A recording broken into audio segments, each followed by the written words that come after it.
Halo, selamat Natal, Julieta, Mega. Kita baru mau live nih, soalnya baru ada waktu banget.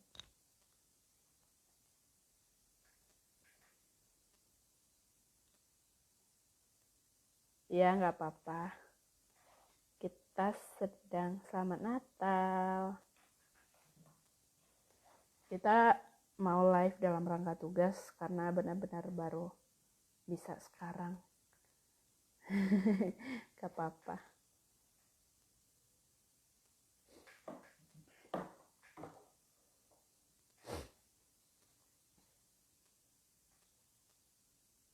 Kita sedang menunggu Brother John.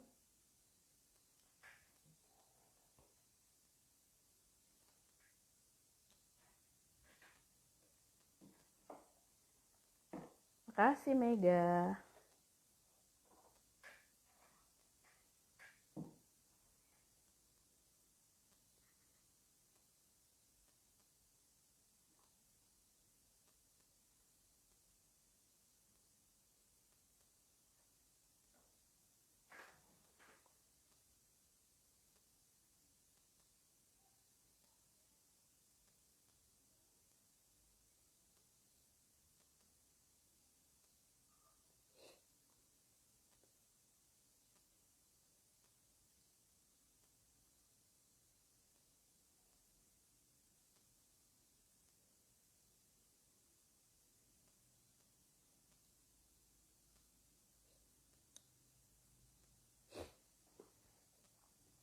Salam buat keluarga ya. Semoga sehat semuanya. Kita sedang menunggu Brother John.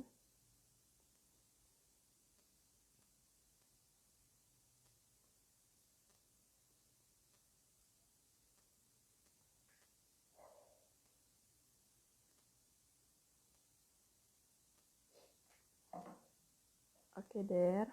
Selamat datang.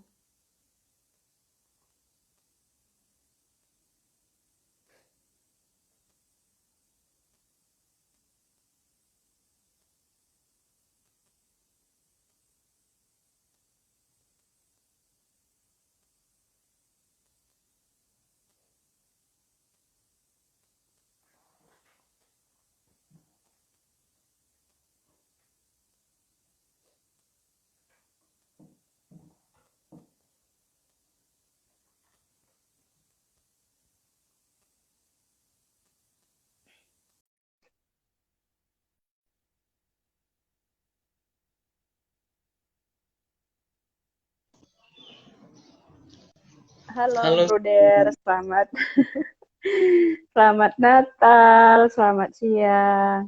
selamat siang, Suster. Ya, halo Suster. Suster L mau di. Oke, Der. Sambil menunggu teman-teman, mungkin kita mulai nggak apa-apa ya. Mulai ya, Suster. Oke. Oke, Oke. teman-teman. Selamat siang. Siang ya, oke. Selamat siang untuk teman-teman yang sudah bergabung juga bersama kami. Jadi kita akan berbincang-bincang pada hari ini tentang apa ya, Suster, tema kita pada hari ini? Tentang kesadaran diri. Ya, kesadaran diri nih, teman-teman. Kadang-kadang kita kurang sadar dengan diri kita.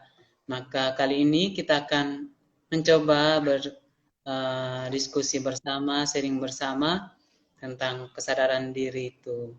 Tapi sebelumnya kita perkenalan dulu ya, Suster. Mungkin Iya, beberapa oke. Der. sudah mengenal kita, tapi lebih bagusnya kita memperkenalkan diri.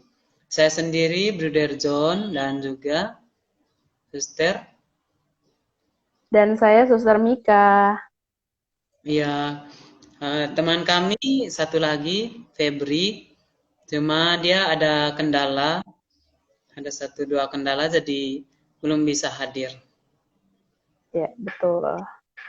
Betul kan, Suster? Betul sekali. Yang penting yang ada di sini semangat ya. Semangat Teman-teman ya, biar semangat. teman-teman Kan semangat. Kita masih juga, oktav Natal lah ya. iya masih Natal Kita nih. dua juga harus semangat. Natal ya untuk teman-teman. Semoga ada Natal dan sukacita Natal selalu bersama kita ya. Ya, Suster. Amin, selalu dong. Di sini ada Yulieta, di sini ada Theo juga. Saya lihat ada Suster Ferdin, ada Cici. Semua ada. Terima kasih udah bergabung. Oke, mungkin sambil kita tunggu teman-teman yang lain, kita sapa-sapa dulu ya, Brother ya. Boleh, Suster, boleh. Oke. Kayaknya kita Sapa-sapa dulu. cerita-cerita tentang nuansa Natal dulu ya. Bagaimana Natalan Brother di apa namanya? Brother ada di mana sih sekarang ini? Aku nggak paham. Saya di ini, Sunter, Suster. Oke, aman di sana. Aman. Ya, Natal kali ini sedikit berbeda ya, tapi apa ya, Oke lah ramenya ya. tetap. Oke, mantap, mantap. Ada Paula. Hai Pau, selamat bergabung. Terima kasih udah bergabung. Suster, gimana nih Natalnya Oke. di Sukabumi ya? Ya, di Sukabumi. Kita juga ramai di sini. Sudah kayak biasa sih, hanya Natal itu kalau ke gereja itu wajib bawa kartu vaksin ya. Oh, Nggak begitu peduli ya. lindung begitu. Iya, Iya. itu jadi syarat. Kalau saya bersyukur Gitu. karena di tempat sendiri kan Bagaimana? bisa dibiara sendiri. Oh, di biara sendiri. Umat datang. Ada umat. Ada umat juga. Ya, tapi sayang suster dibatasi tidak semuanya. Enggak semuanya ya. Oke, Dar, mungkin kita mulai saja ya. Oke, Di boleh sini ada suster. perompang SMS juga. Terima kasih sudah bergabung. Ya teman-teman, jadi seperti yang dibilang tadi suster, kalau kita akan berbincang-bincang tentang kesadaran diri ya suster. Iya, jadi Betul kita sekali, akan Bro Dar.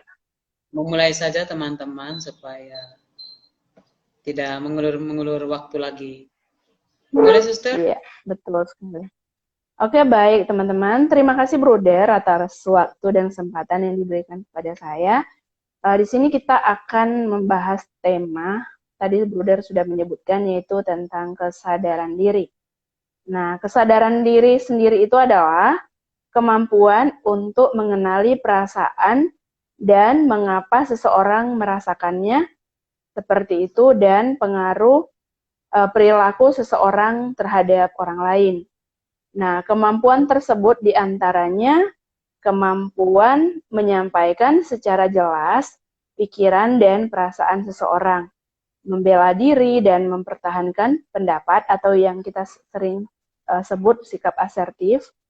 Lalu juga ada kemampuan untuk mengarahkan dan mengendalikan diri dan berdiri di kaki sendiri atau lebih populer disebut kemandirian. Nah, kemampuan untuk mengenali kekuatan dan kelemahan yang menyenangi diri sendiri meskipun seseorang memiliki kelemahan. Nah, ini disebut juga ada kaitannya dengan penghargaan diri serta kemampuan mewujudkan potensi seseorang yang seseorang miliki dan merasa puas dengan potensi yang seseorang raih di tempat kerja, di universitas tertentu atau di tempat di sekolah-sekolah ataupun kita sendiri seperti itu. Atau kita sebut juga sebagai aktualisasi diri gitu. Kemudian kesadaran diri juga merupakan dasar dari kecerdasan emosional. Kemampuan untuk memantau emosi dari waktu ke waktu merupakan hal yang penting bagi wawasan psikologi dan pemahaman diri. Nah, seseorang yang mempunyai kecerdasan emosi akan berusaha menyadari emosinya ketika emosi tersebut mulai menguasai dirinya. Namun kesadaran diri ini tidak berarti bahwa seseorang itu hanyut terbawa dalam arus emosinya tersebut sehingga suasana hati menguasai dirinya sepenuhnya. Sebaliknya, kesadaran diri adalah keadaan ketika seseorang dapat menyadari emosi yang sedang menghinggapi pikiran akibat permasalahan-permasalahan yang dihadapi selanjutnya yang dapat menguasainya. Nah, dari pengertian ini, mungkin saya mengalami, teman-teman juga mengalami, semua orang mengalami bagaimana kita menyadari diri kita atau menyadari emosi kita yang saat ini sedang kita alami.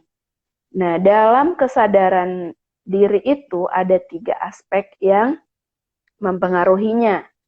Yang pertama itu mengenali emosi. Mengenali emosi dan pengaruhnya. Nah, orang dengan kecakapan ini, kecakapan dalam mengenali emosi, yang pertama, mengetahui emosi dan makna yang mereka rasakan dan mengapa hal itu terjadi. Yang kedua, menyadari keterkaitan antara perasaan mereka dan apa yang mereka pikirkan. Yang ketiga, mengetahui bagaimana perasaan mereka mempengaruhi kinerja.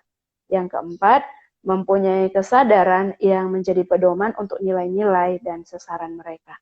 Yaitu pertama itu mengetahui emosi dan makna yang sedang mereka rasakan dan mengapa itu terjadi dalam kehidupan kita sehari-hari, atau masing-masing itu pasti mengalami suatu gejolak emosi yang terjadi di dalam diri kita. Dan kita dapat merasakan emosi itu. Misalnya saya marah, saya tahu kenapa saya marah. Lalu mengapa rasa marah itu terjadi, atau saya sedih, mengapa saya sedih, dan mengapa sedih itu terjadi. Nah, saya dapat menyadari itu. Kemudian menyadari keterkaitan apa yang saya rasakan dan apa yang saya pikirkan. Nah, di dalam pengalaman pribadi saya, ketika saya menyadari pikiran tertentu, tentu akan dapat saya rasakan lewat perasaan saya. Misalnya saya sedang berpikir bahwa saat ini saya memikirkan suatu masalah atau memikirkan suatu tempat, akan berpengaruh kepada perasaan saya. Misalnya saya memikirkan hal yang baik, tentu perasaan saya menjadi baik, menjadi tenang, menjadi bahagia. Tetapi ketika saya memikirkan suatu masalah yang membebani pikiran saya, misalnya tentang kehilangan seseorang, atau ketika saya mengalami hal lain, itu pun akan berpengaruh kepada perasaan saya. Saya menjadi sedih, saya menjadi murung, dan lainnya. Kemudian mengetahui bagaimana perasaan mempengaruhi kinerja. Misalnya saat tertentu saya mengalami perasaan marah terhadap teman saya. Misalnya saya marah terhadap Bruder John karena alasan tertentu. Kemudian dalam kinerjanya itu kami menjadi dalam bekerja sama itu menjadi tidak baik ya. Misalnya dalam live IG ini kami tidak, muka kami masing-masing ekspresinya karena ada kemarahan tertentu. Dan itu bisa saja terjadi, teman-teman. Tergantung kembali lagi ketika saya menyadari, oh, tadi saya marah sama Bruder John. Tapi kemudian saya sadar, oke, kenapa saya marah? Lalu kemudian saya kelola emosi marah saya itu, dan kita menjadi tidak marah, gitu. Kira-kira seperti itu kalau kita kasih contoh konkretnya. Lalu ada juga aspek yang kedua itu, yang pertama mengenali emosi, yang kedua pengakuan diri yang akurat. Nah, kemampuan orang yang memiliki kemampuan diri yang akurat akan melihat satu, sadar akan kekuatan-kekuatan dan kelemahan-kelemahan yang ada di dalam dirinya. Yang kedua, menyempatkan diri untuk merenung, belajar dari pengalaman, terbuka bagi umpan balik yang tulus, perspektif yang baru, mau belajar terus-menerus dan mengembangkan diri. Yang ketiga, menunjukkan rasa humor dan bersedia memandang diri sendiri dengan perspektif yang lebih luas. Ya, Bruder John nggak pernah marah, tapi saya yang suka marahin dia. Bercanda. Biar Bruder John tetap semangat ya. Jadi yang pertama itu sadar akan kekuatan-kekuatan dan kelemahan. Jadi dalam diri kita pasti kita masing-masing sudah tahu ya, sebagai orang yang sadar akan dirinya, pasti kita sudah tahu apa yang menjadi kekuatan saya, apa yang menjadi kelemahan saya. Misalnya kekuatan saya itu, saya bisa mengampuni, bisa memaafkan, terus keterbatasan diri saya, sebenarnya saya itu mudah marah begitu. Tapi keduanya itu bisa saling berkaitan seperti itu. Artinya ketika saya mudah marah, tapi saya juga harus memiliki sikap mudah mengampuni. Oke, lanjut. Yang berikutnya, menyempatkan diri untuk merenung, belajar dari pengalaman, dan terbuka bagi umpan balik yang tulus. Kita melihat perspektif yang baru, yaitu mungkin kesadaran diri itu ya kalau saya secara pribadi atau kita tidak merenung, tidak diam untuk melihat diri kita, mungkin kita tidak sadar akan kelemahan diri kita maupun kelebihan diri kita. Mungkin kita akan mempunyai cara pandang yang sempit terhadap hidup kita, terhadap diri kita maupun terhadap orang lain. Kemudian mampu menunjukkan rasa humor dan bersedia memandang diri sendiri dengan perspektif yang luas. Nah, teman-teman, di sini saya belajar banyak dari teman saya, Brother John, yang seringkali ketika mungkin kita sedang marah-marah begitu dalam suatu tugas, itu dia selalu punya rasa humor dan kemudian saya menjadi tidak marah begitu. Sebenarnya saya punya juga rasa humor di dalam diri saya, sehingga sebenarnya saya marah, tapi kemudian itu menjadi lelucon atau menjadi lawakan tersendiri, sehingga rasa marah itu menjadi tertawa gitu, rasa senang. Jadi ya seperti itulah kira-kira. Lalu kemudian dan juga memandang diri dengan perspektif yang lebih luas. Jadi tidak melihat keakuan diriku yang seperti ini, yang dengan kelemahannya, atau juga yang kelebihannya, tetapi melihat diri saya dengan pandangan yang lebih luas, bahwa saya ini dicintai Tuhan misalnya, bahwa saya bisa melakukan banyak hal dengan keterbatasan itu, dan juga bisa melakukan banyak hal dengan kelebihan yang Tuhan berikan. Itu bisa melihatnya lebih luas lagi. Itu kira-kira yang bisa saya berikan pada kesempatan ini. Semoga ya tentu bermanfaat bagi saya, tentu mungkin juga bisa bermanfaat bagi teman-teman. Semoga. Dan selanjutnya akan dijelaskan oleh teman saya, Brother John. Silakan, Brother.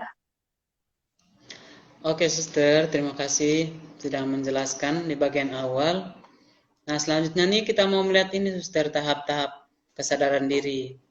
Jadi setelah kita melihat pengertian teman-teman dan juga aspek-aspek tadi, nah kita mau melihat nih tentang tahap-tahap kesadaran diri. Jadi bagaimana sih caranya atau tahapannya supaya kita bisa mencapai kesadaran diri yang kreatif. Nah, ada 4 tahap di sini yang bisa kita lihat.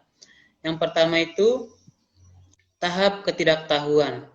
Nah, tahap ini biasanya terjadi pada seorang bayi yang belum memiliki kesadaran diri atau disebut juga dengan tahap kepolosan. Jadi masih polos, masih putih begitu bisa dibilang. Karena belum menyadari akan dunia sekitarnya. Dia masih akan polos itu. Lalu yang kedua itu tahap berontak. Nah, tahap ini identik memperlihatkan permusuhan dan pemberontakan. Nah, dari ketidaktahuan lalu mulai menunjukkan sikap diri yang memberontak itu. Nah, pemberontakan ini adalah wajar sebagai masa transisi yang perlu dialami dalam pertumbuhan. Jadi seiring kita bertumbuh dari bayi itu kita mulai melakukan yang namanya pemberontakan itu. Di sini tahap berontak itu. Kita mulai menghentikan ikatan-ikatan lama untuk masuk ke situasi yang baru dengan keterikatan yang baru pula. Jadi kalau teman-teman mengingat masa-masa kecil atau dari bayi masa kecil gitu, itu apa namanya, teman-teman juga mulai melakukan pemberontakan terhadap sesuatu yang menurut teman-teman itu tidak pas, tidak sesuai, atau tidak diinginkan. Pasti melakukan pemberontakan di sana. Tetapi tahap yang ketiga ini yang mungkin sering kita alami, sering kita lakukan di dalam kehidupan kita, yaitu tahap kesadaran normal akan diri kita sendiri. Nah, dalam tahap ini seseorang dapat melihat kesalahan-kesalahannya. Nah, kita mulai melihat kesalahan-kesalahan kita untuk kemudian membuat dan mengambil tindakan yang bertanggung jawab. Nah, itu pasti sering kita mengalami teman-teman. Jadi kita mulai sadar nih, mulai melihat akan kesalahan-kesalahan kita, lalu kemudian kita mulai mengambil tindakan atau membuat langkah-langkah untuk bertanggung jawab terhadap kesalahan-kesalahan itu. Nah, itu kita mulai menyadari itu. Kita belajar dari pengalaman-pengalaman, sadar akan diri sendiri. Di sini yang dimaksudkan itu kepercayaan yang positif terhadap kemampuan diri kita, ataupun kelemahan-kelemahan kita. Karena memang kita itu manusia yang memiliki semuanya itu. Kelebihan, kekurangan, tapi terlebih kesalahan-kesalahan itu. Lalu bagaimana dengan kesadaran yang normal itu kita mulai bertanggung jawab. Lalu yang tahap yang kelima itu tahap kesadaran diri yang kreatif. Maksudnya itu kita mampu melihat kebenaran itu secara objektif tanpa disimpangkan oleh perasaan-perasaan dan keinginan-keinginan subjektif. Jadi maksudnya ketika kita melihat sesuatu kebenaran begitu, ya kita melihat secara objektif. Kalau memang salah berarti salah, kalau benar berarti tanpa kita melibatkan perasaan kita. Misalnya sebenarnya salah nih, kita melihat sesuatu yang terjadi, kita tahu, kita sadar bahwa itu adalah salah. Tetapi perasaan kita mengatakan, oh dia adalah mungkin teman saya, dia adalah mungkin bagi teman-teman itu adalah pacar saya. Jadi kita akhirnya membenarkan, padahal salah itu. Misalnya suster nih buat salah dalam kelompok kami, lalu saya mengatakan, oh ini suster loh. Kalau saya mengatakan salah berarti bahaya ini, makanya saya mengatakan, oh benar yang suster lakukan itu. Ternyata salah, harus objektif. Objektif berarti salah, ya udah salah, tidak melihat suster atau apa lagi. Salah ya salah, tanpa ada perasaan-perasaan lain yang mengikuti, yang membuat penilaian saya itu berubah. Itu adalah tahap kesadaran diri yang kreatif. Ya, betul Frater David, kesadaran diri yang kreatif. Tuh. Jadi dari yang polos sampai akhirnya kita mampu melihat kebenaran dengan kesadaran kita itu secara objektif. Begitu ya, Suster? Kan? Oke. Mantap. Mari kita lanjut ke babak berikutnya, teman-teman, yaitu faktor-faktor pembentukan kesadaran diri. Nah, di sini ada 3 teman-teman yang bisa kita pelajari, bisa kita lihat bersama. Yang pertama itu sistem nilai. Prinsip awal yang dibangun oleh manusia itu berfokus pada faktor-faktor non-material dan hanya bersifat normatif semata. Artinya dalam prinsip pertama ini, sistem nilai ini, unsur pembentukan kesadaran diri itu lebih mengarah pada unsur kejiwaan atau yang rohani, yang rohania. Nah, di dalam sistem nilai ini ada lagi nih 3 komponen yang kita bisa lihat bersama, dibagi lagi nih. Yang pertama itu refleksi hati nurani, yaitu yang kedua itu harga diri, terus yang ketiga itu takwa kepada Tuhan yang Maha Esa. Nah, kita lihat yang pertama ya teman-teman, di antara 3 komponen ini yang berkaitan dengan sistem nilai ini. Yang pertama itu refleksi hati nurani. Nah, dalam psikologi identik dengan introspeksi diri itu. Jadi sering tuh kita disuruh sama siapa ya, sama suster begitu, atau sama romo, atau sama bruder, supaya mengintrospeksi diri kita sendiri nih. Daripada melihat orang lain, lihatlah diri kita sendiri. Keadaan hati kita, perbuatan kita. Karena kadang-kadang kita lupa kita memiliki kesadaran kekurangan. Karena apa? Kita lebih cenderung melihat kesalahan orang lain. Kita lupa melihat diri kita sendiri, teman-teman. Nah, maka ini adalah faktor-faktor pembentuk kesadaran diri. Ya, mengintrospeksi diri sendiri. Atau evaluasi diri, yaitu menganalisis dan menilai diri lewat data-data dan sumber-sumber yang diperoleh dari dalam diri maupun dari lingkungan sekitar kita masing-masing, sehingga dapat didapatkan gambaran pribadi. Nah, itu teman-teman.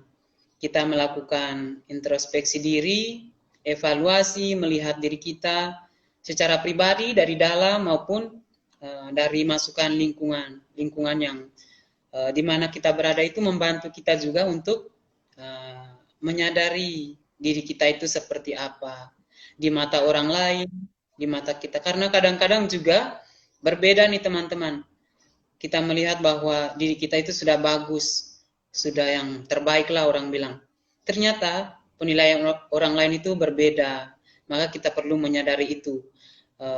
Penilaian dari luar, lalu melihat diri kita sendiri, apa yang harus kita perbaiki, apa yang harus kita benahi, itu dari dalam diri kita, teman-teman. Refleksi, penting sekali tuh, refleksi diri, hati nurani. Lalu yang kedua, harga diri. Yang komponen yang kedua dari sistem nilai itu adalah harga diri.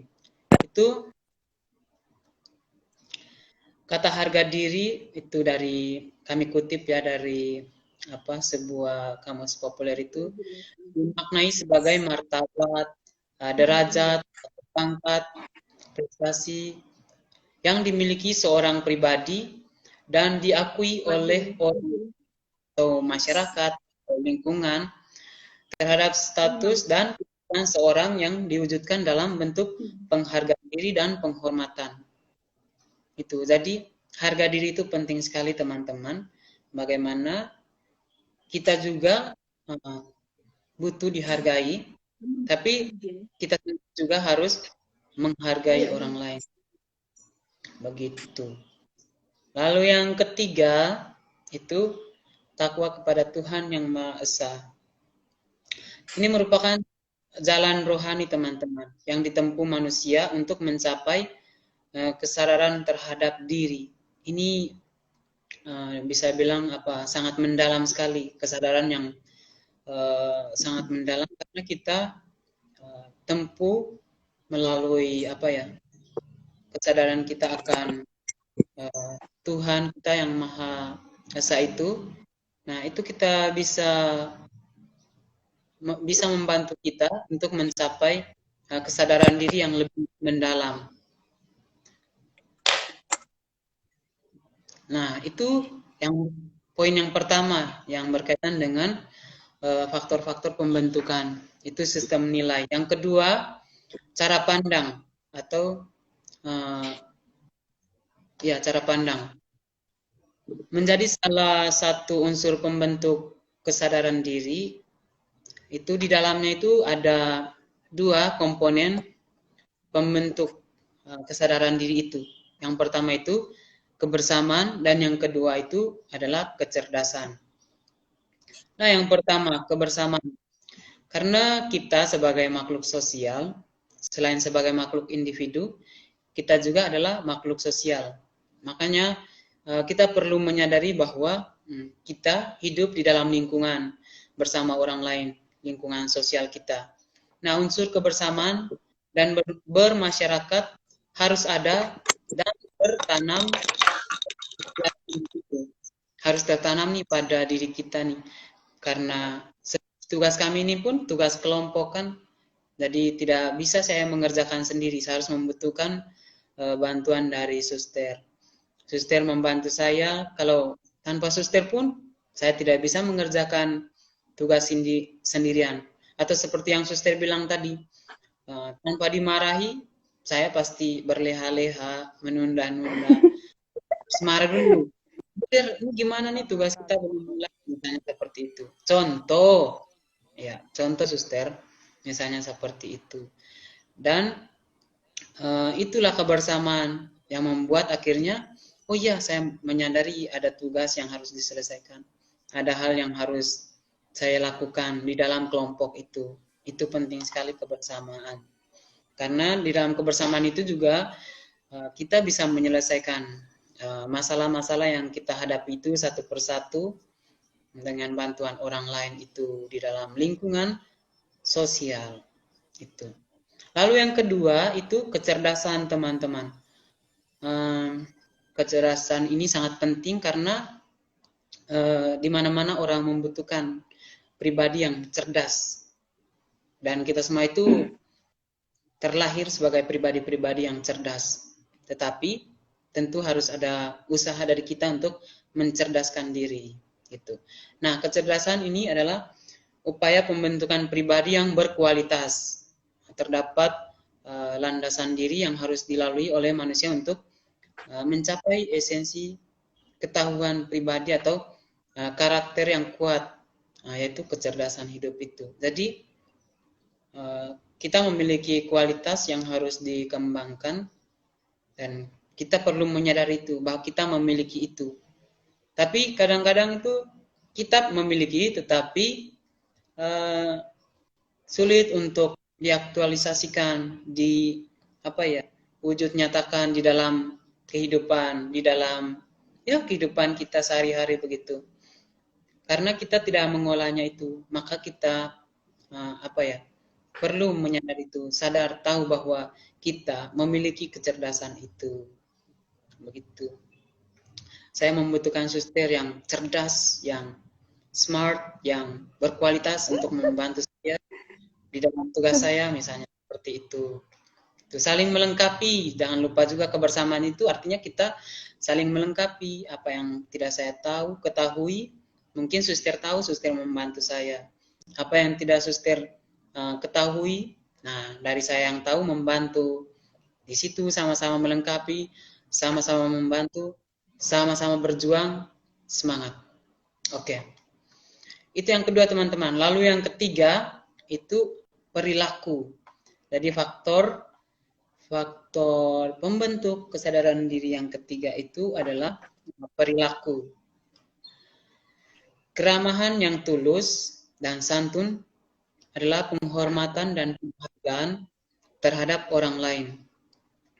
Artinya, orang lain mendapat tempat di hati kita yang termasuk kategori pribadi yang sadar terhadap diri pribadi adalah jika individu bersikap baik, ramah terhadap orang lain. Nah, dengan keramahan yang tulus dan santun, ulet dan tangguh, maka kreativitas dan kelincahan dalam bertindak ditambah dengan kepemilikan jiwa yang pantang menyerah, memiliki jiwa yang pantang menyerah itu akan membantu kita untuk memiliki kesadaran yang kuat juga. Nah, ada dua komponen, bisa dibilang begitu, komponen yang dapat kita lihat di perilaku atau behavior ini. Yang pertama itu keramahan yang tulus dan santun. Nah, keramahan yang tulus dan santun ini kita berikan atau kita tunjukkan kepada orang lain, terhadap orang lain itu akan membantu kita untuk mulai menumbuhkan kesadaran diri. Tentu di sini yang diharapkan teman-teman yang sudah kami sharingkan bersama dari awal itu adalah kesadaran diri yang positif, yang baik tentunya. Maka keramahan dan ketulusan dan kesantunan itu penting diberikan, ditunjukkan di dalam tindakan kita, di dalam kebersamaan terhadap orang lain. Nah, kita bisa tunjukkan itu dalam cara kita mengerti orang lain, memberikan memiliki pengertian terhadap orang lain, penghormatan, kita menghormati orang lain, dan juga penghargaan terhadap orang lain. Itu cara-cara seperti itu membantu kita untuk semakin memiliki kesadaran diri yang tinggi, yang kuat, yang berkualitas, yang positif. Ingat, artinya orang lain mendapat tempat di hati kita. Nah, itu kita tidak hanya melihat memberikan penghargaan, tetapi kita melihat lebih jauh bahwa orang itu masuk ke dalam kedalaman hati kita. Makanya dari dalam hati itulah kita mengungkapkan perasaan hormat kita itu. Artinya tulus di sana, karena keramahan yang tulus dan santun. Karena orang lain juga akan membalas seperti yang kita lakukan karena melihat atau kita terlebih dahulu melakukan untuk orang lain itu. Dari diri kita sendiri yang tulus, yang ramah kepada orang lain. Ya harapannya bisa mempengaruhi orang lain juga untuk melakukan itu. Keramahan yang tulus dan santun itu. Dan yang terakhir, yang kedua itu, kuat dan tangguh. Itu merupakan salah satu unsur pembentuk kesadaran diri. Nah, wujudnya itu pada sikap diri. Bagaimana kita melakukan sesuatu itu dengan ulet dan tangguh, pantang menyerah. Artinya apapun yang ingin kita lakukan, berat ataupun ringan, kita menyadari bahwa kita kalau tekun, kita kalau ulet dan tangguh untuk menyelesaikan atau mau melakukan, pasti kita bisa. Tuh. Jadi harapannya kita bisa memiliki faktor-faktor pembentuk yang semakin membentuk kesadaran di dalam diri kita untuk bisa semakin positif di dalam kehidupan kita sehari-hari, lingkungan kita dalam keluarga, dalam komunitas, ataupun di dalam masyarakat. Begitu ya, Suster? Betul sekali, Brother. Iya, begitu, Suster. Luar biasa ya. Jadi memang tidak mudah sih, Suster, walaupun saya mengatakannya seperti ini, seperti itu, tetapi di dalam perbuatan itu memang susah juga ya, Suster. Atau pengalaman Suster sendiri bagaimana? Iya, sama, Brother. Kita membicarakan soal kesadaran diri ya. Soal kesadaran diri, mungkin tidak hanya di tempat ini kita mendengar tentang kesadaran diri, kita sudah membacanya kapan atau mendapat pengetahuan semacam ini dimanapun, bahkan di dalam pembinaan kita sendiri ya, selalu diingatkan sadar gitu, kesadaran diri, jangan pingsan. Tetapi toh kita tidak begitu mudah untuk melakukan suatu tindakan tertentu untuk melakukan perubahan diri. Jadi mungkin saya di sini membaca ada satu pertanyaan ya, Brother ya. Jadi boleh ya teman-teman sambil kita sharing, teman-teman boleh sambil bertanya atau apapun, boleh sharing juga atau bagaimanapun. Nah di sini ada Frater ya, yang di sini Frater David ya. Oh, Frater David, oke, iya. Oke, dia bertanya, bagaimana jika saya sudah sadar diri tetapi belum mampu mengubah kebiasaan buruk saya? Kalau menurut saya secara pribadi ya, Frater ya, menurut saya perubahan perilaku tertentu itu tidak sampai hanya pada kesadaran diri, artinya saya sadar saya lemah gitu. Tetapi menurut saya itu harus ada aksi atau tindakan nyata untuk melakukan perubahan kebiasaan tertentu atau kebiasaan buruk yang Frater tadi sebutkan.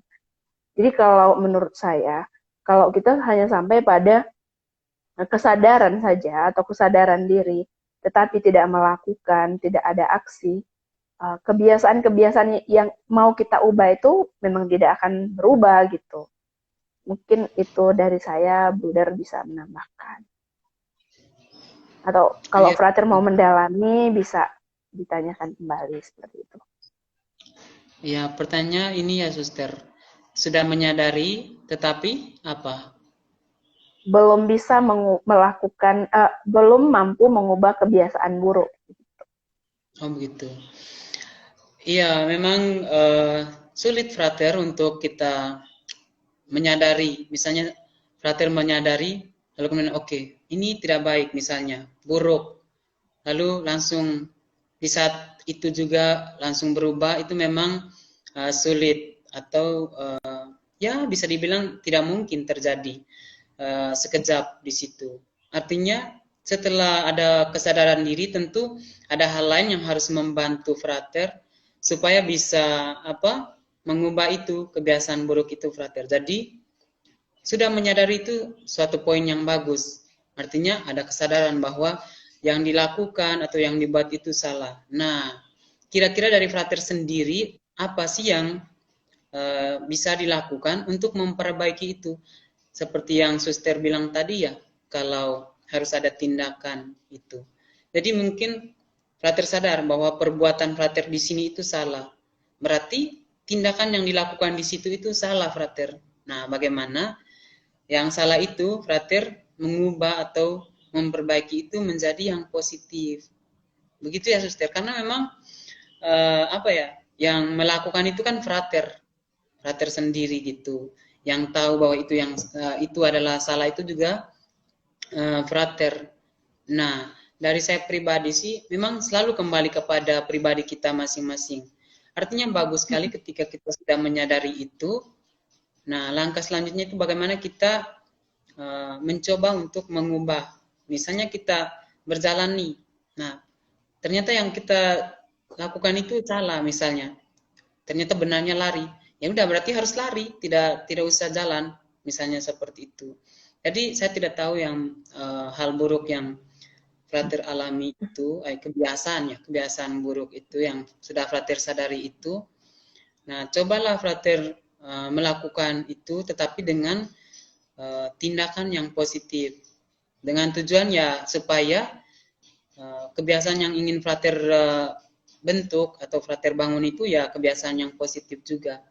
Ya frater sendiri berusaha untuk mengubah itu. Misalnya dari diri sendiri tidak bisa, mungkin bantuan dari orang lain di sekitar frater untuk mungkin menegur atau membantu, mengingatkan atau yang lain sebagainya itu. Dari saya sih seperti itu nanti. Kalau frater ada tanggapan kembali atau feedback seperti apa, silakan. Ya, Suster. Ya, betul. Menurut saya sih pertanyaan frater ini sangat menarik ya, karena itu tidak hanya dialami frater, bahkan saya sendiri mengalami yang seperti itu. Betul, Bahkan sekarang Suster. kita ngomong tentang kesadaran diri. Saya sudah sadar, tapi ada tidak otomatis saya ngomong seperti ini, saya ini sudah sadar gitu, atau saya sudah sadar tapi perilaku saya sudah benar begitu. Ada saja perilaku saya atau sikap-sikap saya yang belum mampu saya ubah, karena ya kesadaran diri ini kan tadi seperti yang saya jelaskan itu uh, seperti yang saya jelaskan tadi itu kan ada aspek-aspek lain yang mempengaruhi kesadaran diri kita ini. Tidak hanya sadar, lalu ada juga kan hidup kita ini kan dipengaruhi oleh emosi kita, dipengaruhi oleh pengakuan diri, harga diri, konsep diri, emosi, dan lain-lain gitu. Jadi memang ya betul, Frater, kita siap-siap melakukan resolusi baru nih di akhir tahun. Dengan kesadaran diri ini, ya benar juga ya, saya juga akhirnya sadar ya, ini saya tidak hanya omong, tapi sudah mulai menulis nih resolusi baru saya untuk tahun baru. Begitu, Bro Frater. Terima kasih banyak atas pertanyaan reflektif untuk kita semua. Bagaimana, Bruder? Mungkin Bruder mau mendalami hal lain begitu, karena belum ada nih teman-teman yang bertanya nih, yang nonton Iya, mungkin. bisa juga supaya kita semakin tahu ya Suster tentang kesadaran Iya, diri itu kesadaran membantu diri seperti itu. Saya agak jadi penasaran, Bruder, yang tadi bagian sebentar, tahap kesadaran diri yang kreatif gitu ya. Menurut ya, saya itu juga menarik ya. Kenapa kesadaran diri itu, kenapa disebut kesadaran diri yang kreatif? Tadi kan Bruder sudah menjelaskan ya tentang mampu melihat kebenaran secara objektif tanpa disimpangkan oleh perasaan-perasaan atau keinginan-keinginan lainnya begitu. Ya memang kesadaran kreatif itu saya melihatnya tidak hanya ketika saya melihat pribadi saya gitu ya, brother ya, mungkin maksudnya. Artinya saya melihat diri saya dengan kelemahan dan kelebihannya, lalu saya mulai sadar nih dengan keadaan diri saya. Lalu kreatifnya itu mungkin lebih ke ketika kita melihat orang lain ya. Ketika kita melihat orang lain, seringkali kita melihat seseorang itu dengan pandangan kita sendiri ya. Misalnya dia melakukan kesalahan atau ada kelebihan atau kebaikan yang dia lakukan. Lalu kita melihatnya itu dengan penuh kesadaran yang kreatif. Kalau saya hanya melihat orang tersebut dengan pandangan saya yang lurus, artinya pandangan saya terhadap orang tertentu hanya terpatok pada itu. Misalnya brother ini pemarah misalnya, hanya terhenti pada di situ mungkin menurut saya. Tetapi ketika saya kreatif melihat itu, oh ya, brother marah karena ada alasan. Dia juga orangnya humoris begitu. Dia lucu, dia juga orangnya tegas, dia punya prinsip. Nah, seperti itu. Jadi lebih melihatnya itu luas dalam kesadaran diri yang kreatif itu ya, brother ya. Bisa dikatakan seperti itu kah? Iya, suster. Kan dibilang kreatif. Kalau kreatif itu kan biasanya bermacam-macam, tidak hanya satu model, tidak hanya Arah satu gitu ya. warna atau satu arah begitu. Begitu. Jadi kreatif hari ini seperti ini, besok berbeda begitu. Gitu. Oke, brother.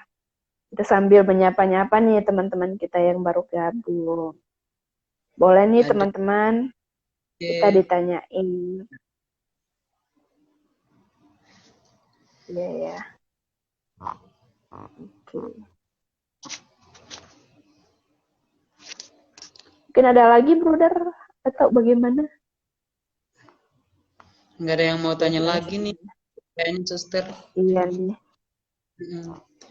Pertanyaan satu-satunya tadi nih. Yang mana? Tadi dari Frater David. Oh, dari Brother David. Oke. Mungkin Mungkin kita juga kebetulan penonton ya, Der. suster untuk bikin resolusi akhir tahun nih. Iya Mungkin ya. masih ada hal buruk yang menjadi kebiasaan kita gitu.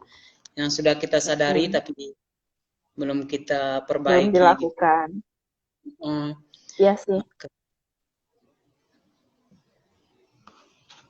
Lanjut, Der.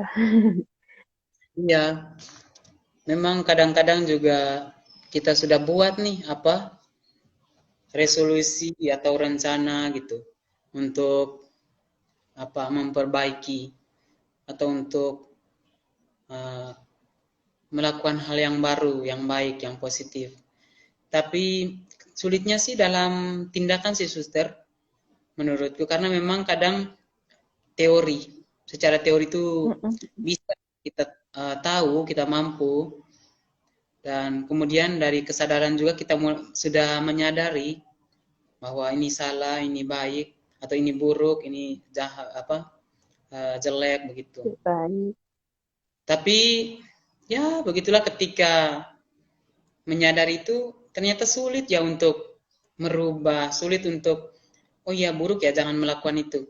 Sulit sekali kita tetap melakukan walaupun kita sudah memiliki kesadaran itu.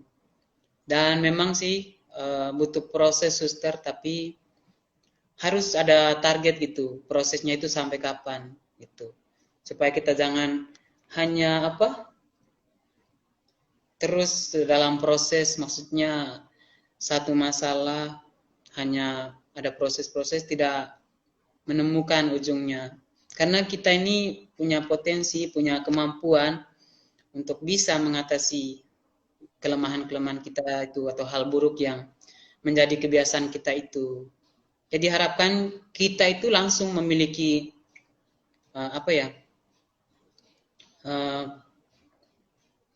perilaku baru itu, atau disebutnya kebiasaan baru yang itu. Jadi kita merubah yang lama dengan yang baru. Itu. Harapannya seperti itu dan ya kita semua memang sedang berlatih atau berproses ke sana. Tapi kita berharap sih Iya, harus suster sampai menemukan kebiasaan baru atau mengubah yang buruk itu ya. betul sekali, Brother. Jadi memang menurut saya bukan agak, sangat tepat sekali ya kita mengangkat tema ini sambil menutup tahun ya. Masih ada 1 hari lagi, tapi menurut saya dengan kita membicarakan tentang kesadaran diri ini, ya kita menjadi sadar gitu, menjadi sadar, lalu kemudian ketika sadar, saya, Bruder, teman-teman, mau mengubah perilaku-perilaku yang tidak sehat, yang merusak diri atau yang merugikan orang lain seperti itu. Dan sangat tepat juga kita akhirnya membuat kira-kira resolusi baru apa yang akan saya buat atau resolusi yang pernah saya buat tapi belum terlaksana atau sudah terlaksana tapi gagal itu bisa diperbaiki begitu di akhir tahun ini. Jadi menurut saya ya ini sebagai kita berbicara seperti ini adalah refleksi diri di akhir tahun ya, di akhir tahun secara pribadi. Baik saya, Bruder, teman-teman, atau siapapun untuk ya melihat kembali sudah sejauh mana saya sadar akan keadaan diri saya, akan keadaan emosi saya, akan keadaan pikiran saya, akan pengalaman saya. Lalu bagaimana saya merefleksikan hidup saya untuk menjadi pribadi yang baru, pribadi yang lebih baik, pribadi yang terberkati, menjadi berkat bagi orang lain. Kira-kira seperti itu, Bruder ya. Iya, suster, betul. Ya, begitu. Kalau kalau dari pengalaman saya, singkat saja sih maksudnya berkaitan dengan tema kita ini, suster, memang kalau saya melihat kembali, eh, saya juga pernah mengalami itu. Artinya memiliki kebiasaan yang buruk, lalu sekarang sudah tidak lagi melakukannya, tidak lagi mengulang yang buruk-buruk itu, karena memang ada perjuangan yang saya lakukan di sana. Jadi memang tidak mudah seperti yang kita bilang tadi.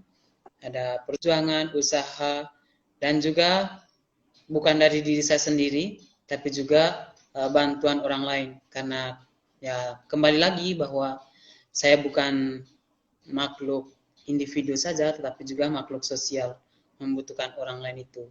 Dan kalau teman-teman yakin, kita semua yakin, punya kemauan yang kuat untuk berubah, mau mengubah itu, yakin teman-teman. Pasti teman-teman akan berubah. Yang penting teruslah berusaha, teruslah berjuang, walaupun masih dalam perjalanan jatuh, mengulang yang sama, tetapi berproses terus, berjuang terus. Nah, suatu kesempatan yang akan kita temui, teman-teman temui, di mana teman-teman sudah bisa merubah itu, sudah bisa mengalahkan kebiasaan yang buruk itu, dan sudah bisa memiliki kebiasaan baru yang lebih positif, yang lebih baik, karena kesadaran yang positif juga. Karena kita bicarakan di sini adalah kesadaran diri ya, suster. Itu. Jadi memang pertama-tama itu kesadaran diri dulu, teman-teman. Ketika sudah menyadari itu, baru tindakan atau yang lain-lain itu akan menyusul untuk mendukung bagaimana kita mau berubah tentunya. Seperti itu ya, suster. Betul sekali, Bruder. Artinya berarti kita benar-benar sudah siap untuk kenapa jadi akhir tahun baru ya. Maksud saya begini, karena memang momen kita membahas tentang kesadaran ini tepat sekali ketika kita akan mengakhiri tahun 2021. Saya secara pribadi memang bersyukur sekali pada Tuhan, artinya di tahun 2021 ini banyak sekali saya disadarkan akan diri saya ya, kepribadian saya dengan segala kelemahan dan kelebihannya. Jadi menurut saya di 2021 ini benar-benar tahun-tahun yang penuh rahmat, di mana di situ saya mengalami jatuh, bangun, gagal, bahagia, gembira, sukacita. Tapi saya benar-benar bersyukur kepada Tuhan ya. Saya boleh mengalami itu sebagai bentuk penyadaran diri saya. Bahkan ketika saya mengalami kejatuhan yang sangat jatuh pun, saya bersyukur kepada Tuhan karena Tuhan itu begitu mendidik saya dengan cara-cara yang luar biasa meskipun saya rasakan itu sakit, kecewa, marah, tetapi kemudian saya mampu melihat itu sebagai rahmat Allah yang membentuk saya, yang mendidik saya melalui saudara-saudara yang ada di sekitar saya, seperti kata Bruder tadi, bahwa kita tidak mungkin menyadari diri kita sendiri. Iya, saya sadar secara pribadi, tetapi ada orang lain yang membantu saya, menyadarkan saya, meluruskan jalan saya sebagai perpanjangan tangan Tuhan.